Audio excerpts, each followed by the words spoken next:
again to all my friends. It's been a while since the last video. The last one was made over a year ago. And I almost gave up this enterprise completely, but thanks to subscribers, several of you asked me to carry on, so this will be the first of the new batch that I'll be putting out from now onwards. Speaking of new subscribers, thank you. It's great to have you guys with me. This video is going to be about the evidence for the existence of Jesus. What evidence is there, and should we take any notice of it? Well, obviously Jesus existed. It says so right there in the Bible. Matthew, Mark, Luke, John. Undisputed. It tells you his whole life, how he was born, how he lived, how he preached, the miracles he did, and how he died. Where's the problem? Why would we need to go outside of the Bible to find evidence? Isn't the Bible sufficient? For me, it comes down to reliability. If the Gospels are reliable, then they're sufficient. But if there are problems within the Gospels, if they don't agree with each other, or if they have other issues, then we need to find something elsewhere. Just that alone is not good enough.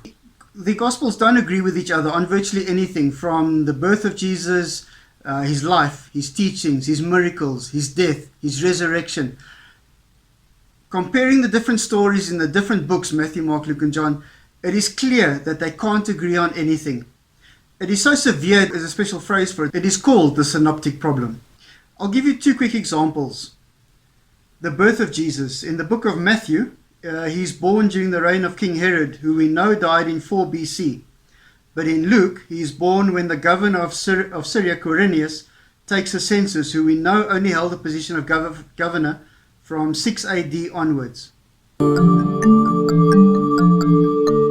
The second one is, who was Jesus' paternal grandfather?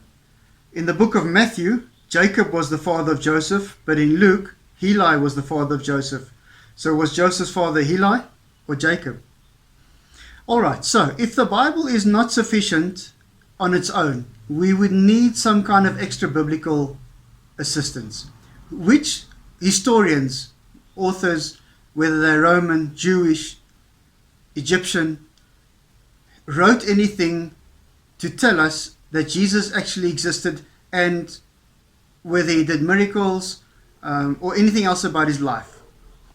When speaking to apologists, they will bring up a whole slew of names of people, historians who have documented the life of Jesus, from Josephus right through to Eusebius and further.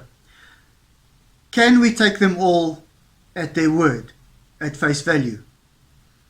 I've done quite a bit of research into this, and from what I can make out, the only three worth mentioning are Josephus, Tacitus, and Pliny the Younger. All the others' names that you hear are either long after the time, decades, sometimes centuries later, and the other names you always hear are already committed Christians who believe in the existence of Jesus already.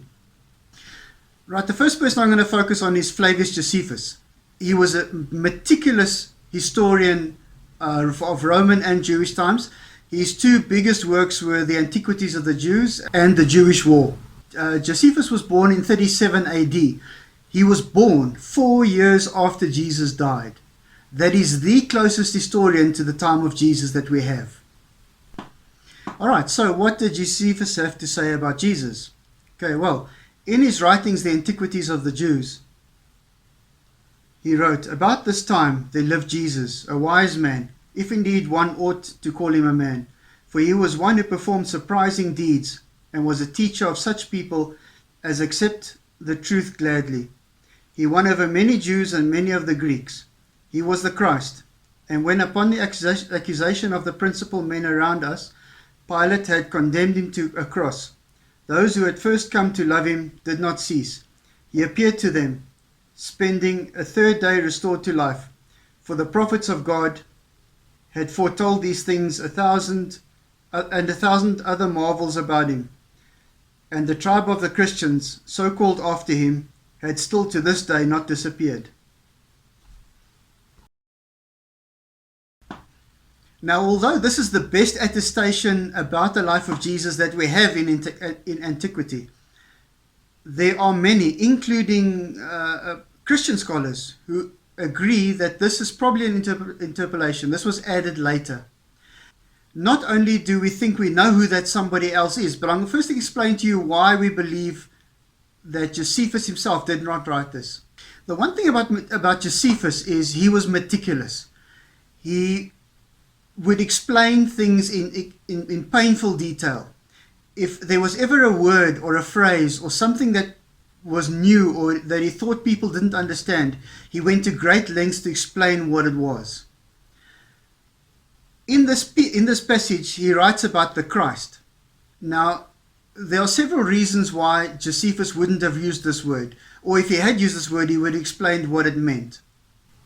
Also, the phrases, if we must really call him a man, or doer of incredible deeds, are ambiguous phrases that definitely would have required an explanation, and none was forthcoming.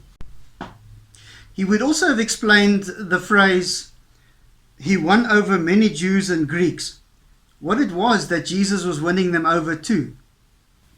The other mention of Jesus by Josephus in the Antiquities of the Jews, it reads, Festus was now dead, and Albinus was but upon the road. So he assembled the Sanhedrin of judges and brought before them the brother of Jesus, who was called Christ, whose name was James, and some others. Okay, so this seems pretty convincing. We know from Galatians 1 verse 19 that Jesus had a brother called James. Josephus mentions Jesus' brother James, so that clears it up. Jesus existed. Is it as simple as that? We know from records that King Agrippa stripped Ananus from the position of high priest, and he installed Jesus, the brother of James, as high priest. There's nothing in any of the Gospels that say that Jesus was high priest of the temple. Also, we know from history that Jesus, the son of Damnius, was the one that was installed as high priest. So Jesus, who had a brother James, they were the son of Damnius, not Joseph. The section in the Antiquities of the Jews where the writings about Jesus appear is a piece called the Testimonium Flavianum. Now, there's a very distinct difference in writing style between the rest of the Antiquities and this particular piece, the Testimonium Flavianum. One of the ones that is glaringly obvious is the formula in which Josephus references somebody else. So if Josephus wanted to say A, the brother of Y, that's how he would normally do it. He would say Germanicus, the brother of Caesar. But in this instance he writes the brother of Jesus, who was called the Christ, whose name was James. That is very un-Josephus-like, clearly written by somebody else.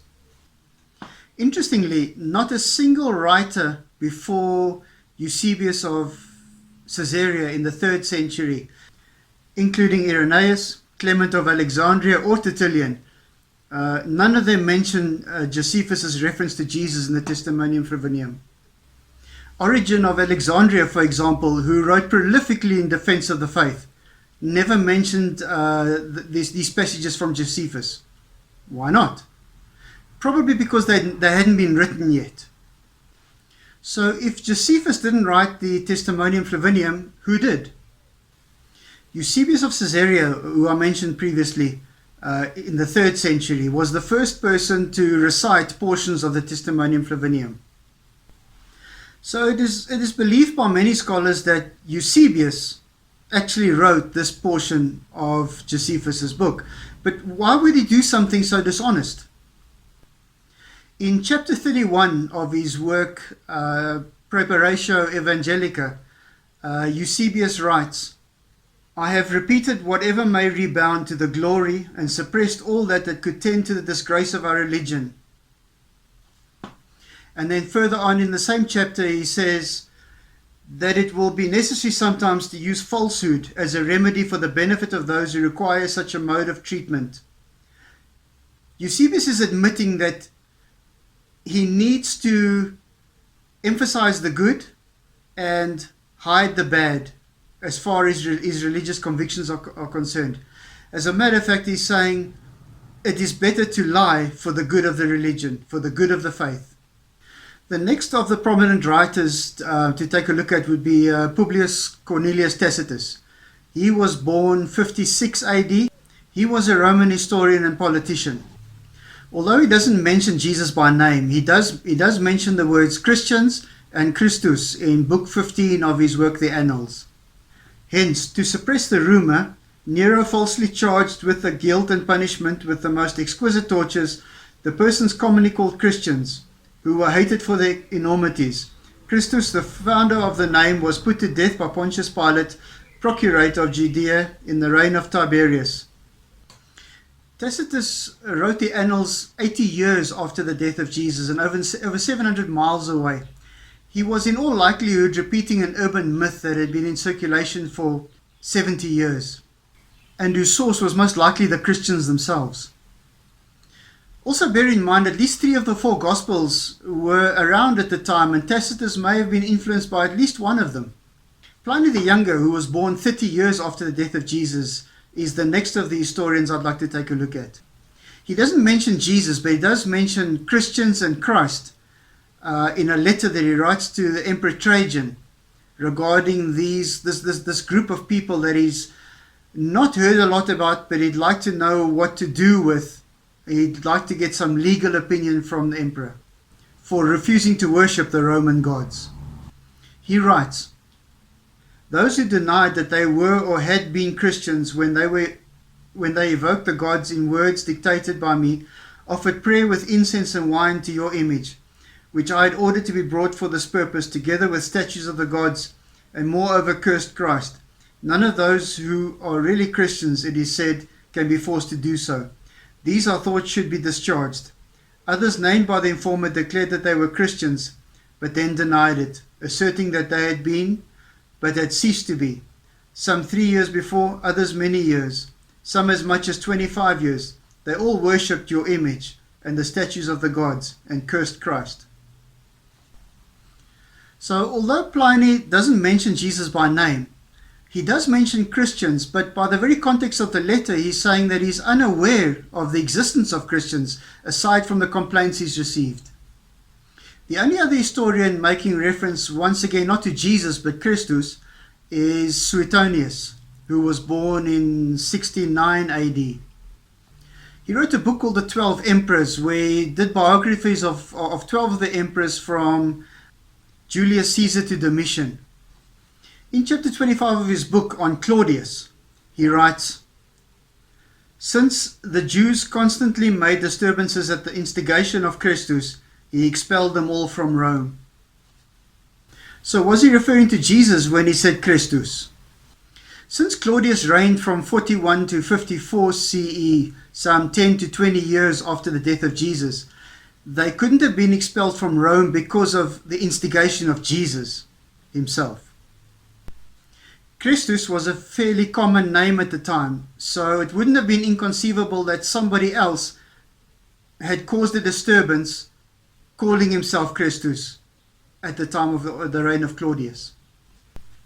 We also know that at the time messiahs were a dime a dozen. They were running around everywhere. So for one of these other messiahs to take on the title of Christ wouldn't have been inconceivable years after Jesus. So this is the extent of the extra-biblical mentions of Jesus, Christ, Christus, or Christians. None of them are very convincing, and none of them are contemporaneous to Jesus himself. Having said that, there is one other person I'd like to bring up, someone who isn't mentioned very often. He was born 10 years before Jesus. He died 20 years after Jesus. He lived in and around Jerusalem at the time. This was Philo of Alexandria. Philo was a man of real significance. He wrote prolifically on the Jewish history, Jewish life. He wrote over 30 manuscripts, 850,000 words, detailing all the history of the Jews. He was also intimately connected with the royal house of Judea. Philo lived in the area during the time of Jesus. He was there when Jesus was miraculously born, when he walked on water, when he fed the 5,000. He was there when Jesus traveled the land speaking to massive throngs of people, He was there when Jesus was arrested. When the people had to choose between Jesus and Barabbas.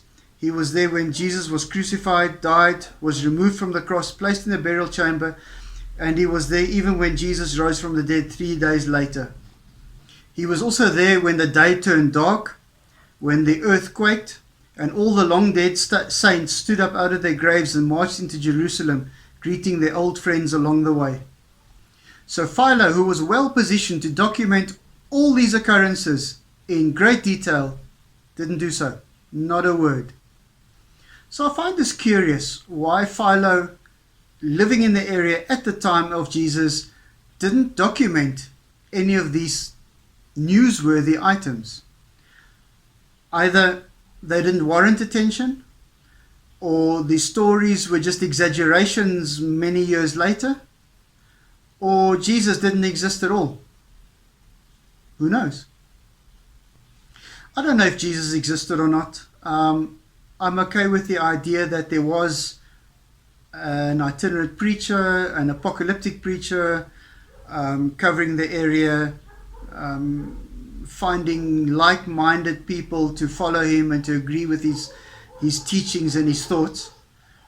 But that's far removed from the Son of God who does miracles, and this is why these things aren't documented. I'd love to know what your opinion is. Anyway, if you're not a subscriber at the moment, you know what to do, and I really look forward to speaking to you again. Bye-bye.